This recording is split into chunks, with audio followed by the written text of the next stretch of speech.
شروع اس پاک پروردگار کے نام سے جو تمام کائنات کا اکیلا مالک و وارث ہے اور ہر چیز پر اسی کا تصرف ہے، اور اسی کا نام اور ذات ہمیشہ باقی رہنے والی ہے۔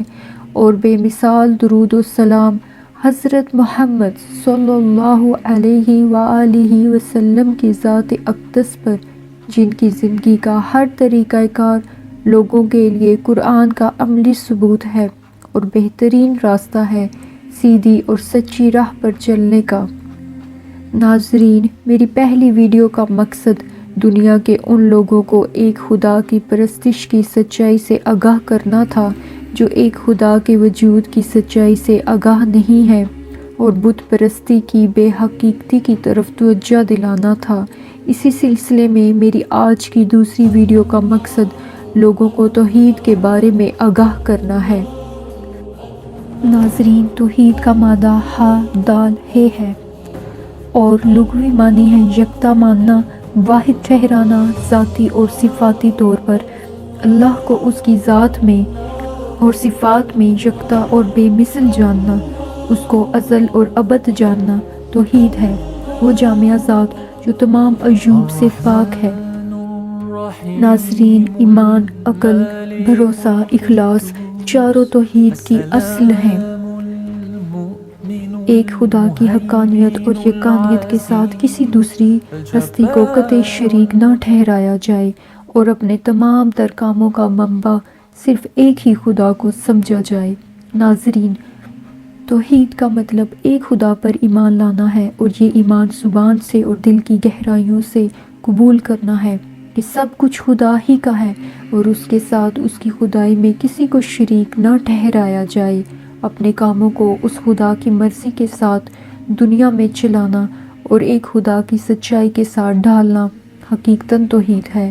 امیدوں کے ساتھ تو بھروسہ کیا جا سکتا ہے، لیکن خدا بندوں سے تقاضا فرماتے ہیں کہ نا امیدی میں بھی اسی پر بھروسہ کیا جائے۔ اپنے تمام تر کاموں کا ذمہ دار خدا ہی کو بنانا حقیقتاً توحید ہے۔ ہر مشکل کام جو دنیا میں بظاہر مشکل لگ رہا ہوتا ہے اور ہم دوسروں سے توقع رکھتے ہیں، حقیقتاً خدا کے ہاتھ میں ہے، اور انسانی ہاتھ کے لیے تقاضا ہے کہ وہ صرف اور صرف اسی سے مانگنے کے لیے اٹھے اور پورے اخلاص و وفا کے ساتھ اٹھے۔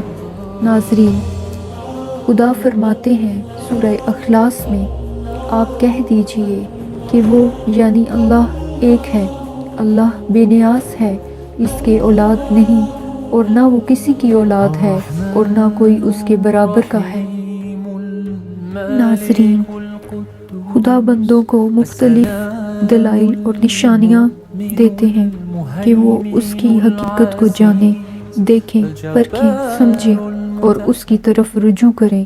ناظرین، سورہ الانعام میں اللہ فرماتے ہیں، اور اسی کے پاس غیب کی کنجیاں ہیں جن کو اس کے سوا کوئی نہیں جانتا، اور اسے جنگلوں اور دریاؤں کی سب چیزوں کا علم ہے، اور کوئی پتا نہیں جھڑتا مگر وہ اس کو جانتا ہے، اور زمین کے اندھیروں میں کوئی دانہ اور کوئی ہری اور سوکھی چیز نہیں ہے مگر کتاب روشن میں لکھی ہوئی ہے۔ ناظرین، اسی طرح اللہ سورہ الانعام آیت 60 میں فرماتے ہیں، اور وہی ہے جو رات کو سونے کی حالت میں تمہاری روح قبض کر لیتا ہے، اور جو کچھ تم دن میں کرتے ہو اس سے خبر رکھتا ہے، پھر تمہیں دن کو اٹھا دیتا ہے تاکہ یہی سلسلہ جاری رکھ کر زندگی کی معین مدت پوری کر دی جائے، پھر تم سب کو اسی کی طرف لوٹ کر جانا ہے۔ اس روز وہ تم کو تمہارے عمل جو تم کرتے ہو ایک ایک کر کے بتا دے گا۔ سورہ الانعام آیت 61 میں خدا فرماتے ہیں، اور وہ اپنے بندوں پر غالب ہے اور تم پر نگہبان مقرر کیے رکھتا ہے، یہاں تک کہ جب تم میں سے کسی ایک کو موت آتی ہے تو ہمارے فرشتے اس کی روح قبض کر لیتے ہیں، اور وہ کسی طرح کی کوتاہی نہیں کرتے۔ سورہ الانعام 95 آیت میں خدا فرماتے ہیں، بے شک اللہ دانے اور گٹھلی کو چیرنے والا ہے، زندہ کو مردہ سے نکالے اور مردہ کو زندہ سے نکالنے والا، یہ ہے اللہ، تم کہاں اوندے جاتے ہو۔ آیت 96 سورہ الانعام خدا فرماتے ہیں تاریکی چاک کر کے صبح نکالنے والا، اور اس نے رات کو آرام کے لیے بنایا اور سورج اور چاند کو ذرائع حساب بنایا۔ یہ مقرر کیا ہوا ہے زبردست جاننے والے کا۔ سورہ الانعام 97 آیت میں خدا فرماتے ہیں اور وہی ہے جس نے تمہارے لیے تارے بنائے کہ ان سے راہ پاؤ خشکی اور تری کے اندھیروں میں۔ ہم نے نشانیاں مفصل بیان کر دی علم والوں کے لیے۔ ناظرین، خدا بندوں کو مزید دلائل دیتے ہیں اپنی نشانیوں کے۔ خدا فرماتے ہیں سورہ انعام میں 99، اور وہی ہے جس نے آسمان سے پانی اتارا اور ہم نے اس سے ہر اگنے والی چیز نکالی، تو ہم نے نکالی سبزی جس میں سے دانے نکالتے ہیں ایک دوسرے پر چڑھے ہوئے، اور کھجور کے گھابے سے پاس پاس گچھے، اور انگور کے باغ اور زیتون اور انار کسی بات پر ملتے اور کسی بات میں الگ۔ اس کا پھل دیکھو جب پھلے اور اس کا پکنا، بے شک اس میں نشانیاں ہیں ایمان والوں کے لیے۔ ناظرین، سورہ نحل آیت 68 میں خدا فرماتے ہیں اور تمہارے لیے شہد کی مکھی کو الہام کیا کہ پہاڑوں میں گھر بنا اور درختوں میں اور چھتوں میں۔ آیت 69 سورہ نحل میں خدا فرماتے ہیں اور پھر ہر قسم کے پھل میں سے کھا، اپنے رب کی راہیں چل کہ تیرے لیے نرم و آسان ہیں۔ اس کے پیٹ سے ایک پینے کی چیز رنگ برنگ نکلتی ہے جس میں لوگوں کی تندرستی ہے، بے شک اس میں نشانی ہے دھیان کرنے والوں کو۔ سورہ نحل آیت 48 میں خدا فرماتے ہیں اور کیا انہوں نے نہ دیکھا کہ جو چیز اللہ نے بنائی ہے اس کی پرچھائیاں داہنے اور بائیں جھکتی ہیں، اللہ کو سجدہ کرتی ہیں اور اس کے حضور عاجز ہیں۔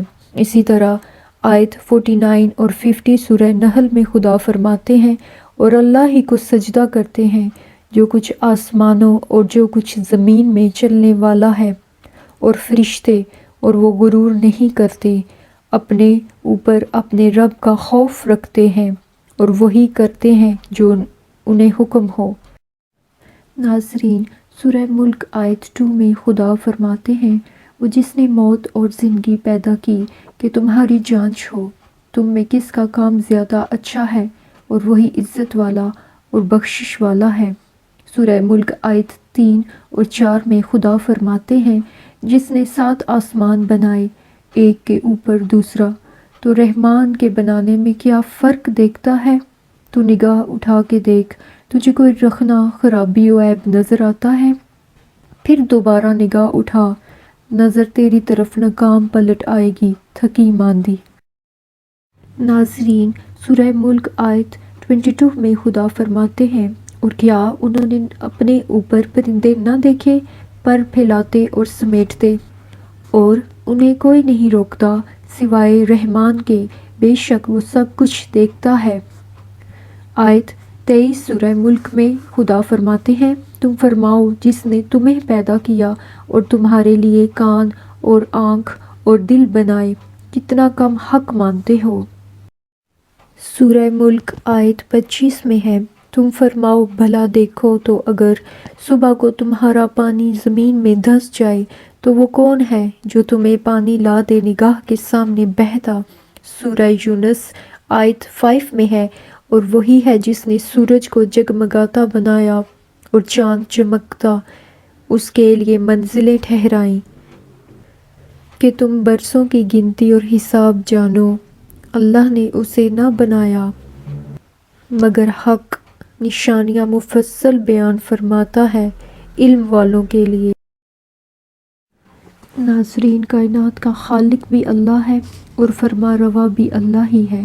اللہ تعالیٰ نے کائنات کو 6 مختلف ادوار میں پیدا کیا، ایک ایک دانہ جو زمین کی تہوں میں گرتا ہے، ایک ایک پتی اور کونپل جو زمین سے پھوٹتی ہے، بارش کا ایک ایک قطرہ جو آسمان سے گرتا ہے، اور بخارات کی ہر مقدار جو سمندروں اور جھیلوں سے اٹھ کر آسمان کی طرف جاتی ہے اس کی نگاہ میں ہے۔ اس کو معلوم ہے کہ کون سا دانہ زمین میں کس جگہ پڑا ہے، تبھی تو وہ اسے پھاڑ کر اس میں سے پودا نکالتا ہے اور اسے پرورش کر کے بڑھاتا ہے۔ اسے معلوم ہے بخارات کی کتنی مقدار کہاں کہاں ہے اور کہاں پہنچتی ہے، تبھی تو وہ ان سب کو جمع کر کے بادل بناتا ہے اور بارش برساتا ہے۔ اسی پر ان دوسری تمام چیزوں کی تفصیلات کو قیاس کیا جاتا ہے جو زمین میں جاتی ہیں، اس سے نکلتی ہیں، آسمان کی طرف چڑھتی ہیں، اس سے نازل ہوتی ہیں۔ ان سب پر اللہ کا علم حاوی نہ ہو تو ہر چیز کی علیحدہ علیحدہ تدبیر اور ہر ایک کی انتہائی حکیمانہ طریقے سے انتظام کیسے ممکن ہے؟ دن رات کا الٹ پھیر اسی کے ہاتھ میں ہے، کبھی رات کو طویل اور دن کو چھوٹا، کبھی رات کو چھوٹا اور دن کو لمبا کر دیتا ہے، کبھی دونوں کو اعتدال وسط پر لے آتا ہے۔ موسموں کا تغیر و تبدل، کائنات کی گردش، سردی اور گرمی کا چکر اسی کے ہاتھ میں ہے۔ وہ خفیہ بھیدوں کو جانتا ہے، دلوں کی چھپی بات اس سے پوشیدہ نہیں، ظاہر اور باطن اسی کے لیے یکساں ہیں۔ ان آیات میں ہمارے لیے تدبر و فکر کی دعوت بھی خدا ہمیں دیتے ہیں اور ہمیں انعامات پر شکر گزاری کی ترغیب بھی دیتے ہیں۔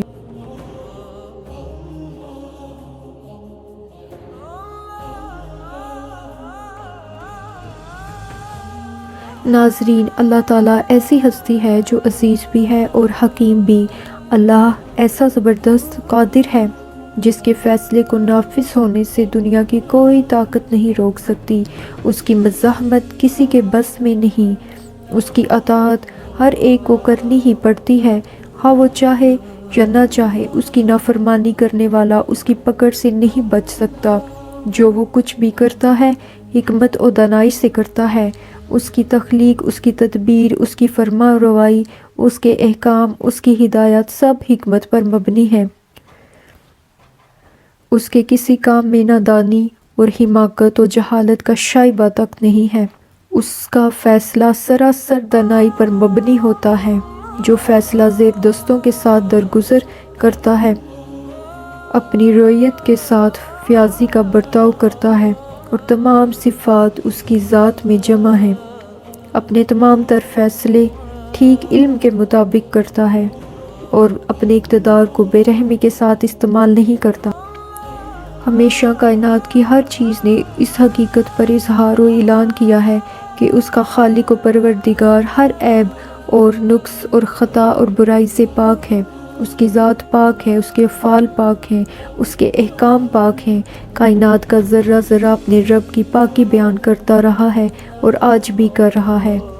ناظرین، خدا بندوں کو اپنی ربوبیت کے دلائل دیتے ہیں اور دعوت دیتے ہیں کہ عقل اور دھیان اور غور و فکر کے ساتھ ان تمام چیزوں کو دیکھو، پرکھو، جانچو، یقین کرو، بھروسہ کرو کہ ایک خدا ہی ان تمام چیزوں کا بنانے والا ہے اور وہ قادر ہے ہر چیز پر، زندگی اور موت پر۔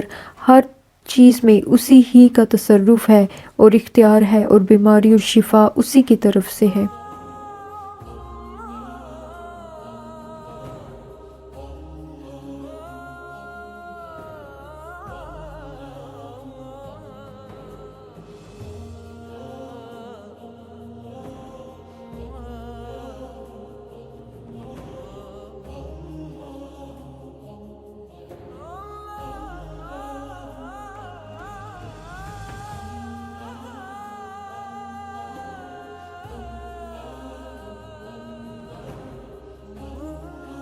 ناظرین، سورہ الانعام آیت 102 103 میں خدا فرماتے ہیں، یہ ہے اللہ تمہارا رب، نہیں ہے کوئی معبود مگر وہی خالق ہے ہر چیز کا، بس تم عبادت کرو اسی کی، اور وہ ہر چیز پر خوب نگران ہے۔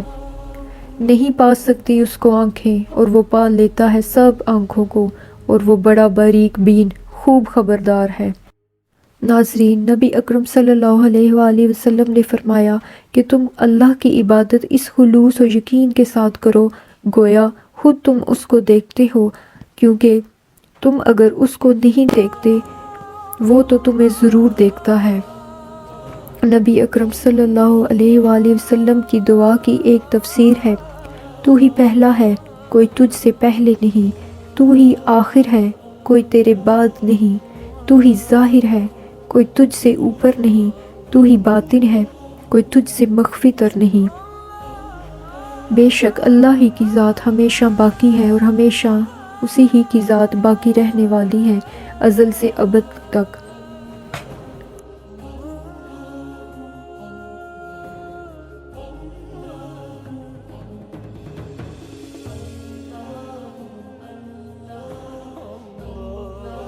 ناظرین، اس دعا کے ساتھ اجازت دیجیے کہ خدا ہمارے اندر موجود توحید میں پختگی پیدا فرمائے اور ہمیں اخلاص و بھروسہ عطا فرمائے، اور ہم ان نشانیوں پر غور و فکر کریں جو اس نے ہمیں عطا فرمائی، اور ہم اپنے اندر اخلاص و وفا پیدا کرنے میں کامیاب ہوں۔